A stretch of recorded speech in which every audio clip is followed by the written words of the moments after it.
ಜಾನಪದ ರತ್ನ ಪ್ರಶಸ್ತಿ, ಸಂಗೊಳ್ಳಿ ರಾಯಣ್ಣ ಪ್ರಶಸ್ತಿ, ಕಿತ್ತೂರು ರಾಣಿ ಚೆನ್ನಮ್ಮ ಪ್ರಶಸ್ತಿ, ಅಬ್ದುಲ್ ಕಲಾಂ ಪ್ರಶಸ್ತಿ, ಜಾನಪದ ಯಕ್ಷಗಾನ ಮತ್ತು ಅಕಾಡೆಮಿ ಪ್ರಶಸ್ತಿ ಮುಂತಾದ ಪ್ರಶಸ್ತಿಗಳನ್ನು ಪಡೆದಿರುತ್ತಾರೆ.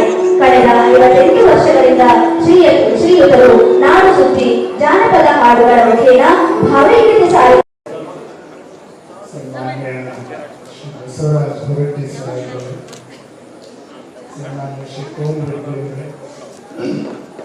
ಪೊಲೀಸ್ ಕಮಿಷನರ್ ಆದ ನನ್ನ ಆತ್ಮೀಯ ಸ್ನೇಹಿತರಾದ ಶಶಿಕುಮಾರ್ ಅವರೇ, ನನ್ನ ಆತ್ಮೀಯರಾದ 25 ವರ್ಷದ ಮಿತ್ರವತ್ತಾದ ಸನ್ಮಾನ್ಯ ಶ್ರೀರಾಮಕೃಷ್ಣ ಅವರಿಗೆ, ಎಲ್ಲ ಆತ್ಮೀಯರನ್ನು ಉತ್ತರ ಕರ್ನಾಟಕ ಮತ್ತು ದಕ್ಷಿಣ ಕರ್ನಾಟಕ ಒಂದು ಮನಸ್ಸಿನಲ್ಲಿ ಒಂದು ವಿಚಾರ ಇದೆ. ಕರ್ನಾಟಕದಲ್ಲಿ 2 ಭಾಗ, ಉತ್ತರ ಕರ್ನಾಟಕ ಮತ್ತು ದಕ್ಷಿಣ ಕರ್ನಾಟಕ. ಅದರಲ್ಲಿ ಬಹಳಷ್ಟು ಜನ ಉತ್ತರ ಕರ್ನಾಟಕದವರು ದಕ್ಷಿಣ ಕರ್ನಾಟಕಕ್ಕೆ ಹೋಗಿ ಸೆಟಲ್ ಆಗಿದೆ. ಈ ರಾಮಕೃಷ್ಣೇಗೌಡರು ಒಬ್ಬ ಅಪರೂಪದ ಉದಾಹರಣೆ. ಅವರು ದಕ್ಷಿಣ ಕರ್ನಾಟಕನ ಬಿಟ್ಟು ಉತ್ತರ ಕರ್ನಾಟಕದಲ್ಲಿ ಇಲ್ಲಿ ಸೆಟಲ್ ಆಗಿದೆ. ಸೊ ಇದರಲ್ಲಿ ಅದು ಒಂದು ಗುರುಗಳದ್ದು ಒಂದು ಪೂಜ್ಯ ಚುಂಚನಗಿರಿ ಸ್ವಾಮಿಗಳದ್ದು ಒಂದು ಸಂದೇಶ ಅವರಿಗೆ, ಬಹುಶಃ ಅವರು ಒಂದು ಪ್ರೇರಣೆ. ಉತ್ತರ ಕರ್ನಾಟಕದಲ್ಲಿ ಇರುವಂಥ ಪರಿಸ್ಥಿತಿಗಳನ್ನು ನೋಡಿ ಮತ್ತು ಭಾಳಷ್ಟು ಇಲ್ಲಿ ಶಿಕ್ಷಣ ಬಗ್ಗೆ, ಆರೋಗ್ಯ ಬಗ್ಗೆ ಭಾಳಷ್ಟು ಕೆಲಸಗಳು ಆಗೋದು ಇದೆ ಅಂತ ಬಹುಶಃ ಅವರ ಮನಸ್ಸಿನಲ್ಲಿ ವಿಚಾರಗಳು ಇರ್ಬೋದು.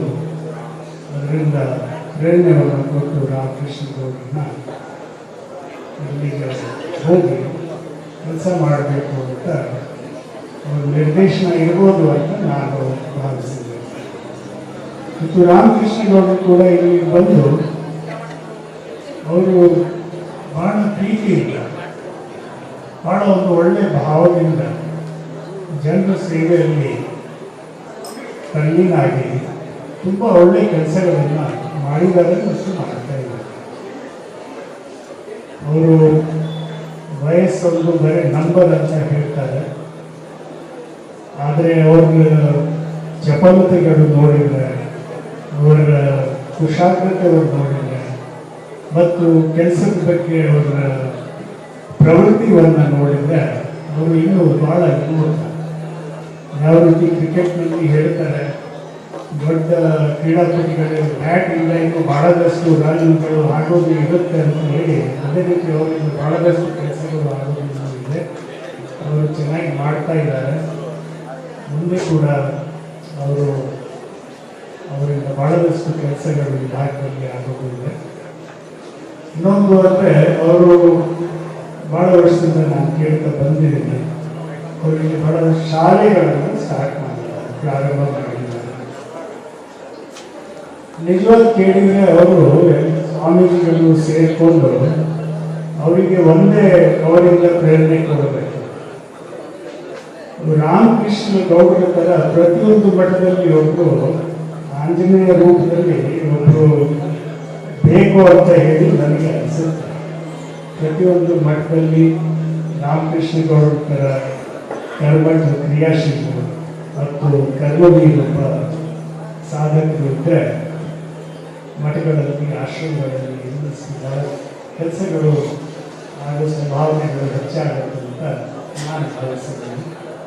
ಮತ್ತು ಇವತ್ತು ಅವರು ಇಲ್ಲಿಗೆ ಕರೆಸಿ ಮತ್ತು ಸಾಹೇಬರ ಜೊತೆ, ಹಳೆಯ ಸ್ನೇಹಿತರ ಜೊತೆ ಸ್ವಲ್ಪ ಕಾಲವನ್ನು ಕಳೀಲಿಕ್ಕೆ ಅವಕಾಶ ಕೊಟ್ಟಂಥ ರಾಮಕೃಷ್ಣಗೌಡರಿಗೆ, ಎಲ್ಲ ಆಯೋಜಕರಿಗೆ ನನ್ನ ಧನ್ಯವಾದಗಳನ್ನು ಹೇಳುತ್ತಾರೆ.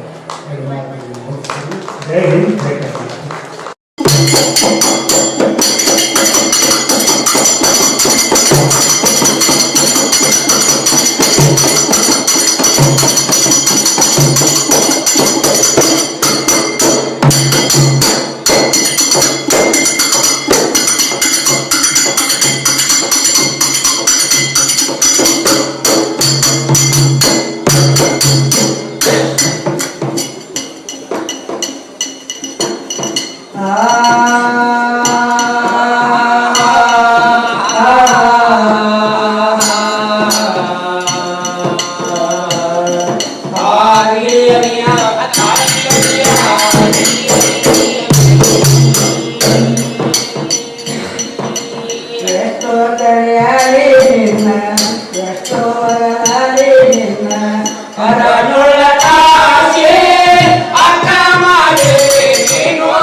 ಶಿವಭಕ್ತರ ಹುಟ್ಟಿ ಬಂದೆ ಸ್ವರ್ಗವ